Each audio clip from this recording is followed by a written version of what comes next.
we've got a couple different questions on floor heating.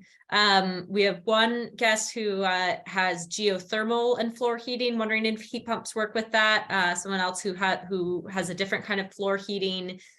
Can those systems work together? Can you have floor-based heating and a heat pump? Absolutely. I mean, I'm sure Zach can add to this, but we deploy radiant floor systems and hot water with the same heat pump. Not a problem.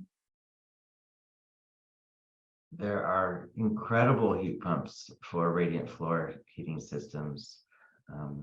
Look at what Jane's company is doing, but you can, if you're heating with lower temperatures, you have a lot of options about producing that hot water to keep the space comfortable. So solar thermal can also be a nice ingredient in that scenario. Solar thermal with heat pumps, solar PV, solar electric with heat pumps. It can get really interesting.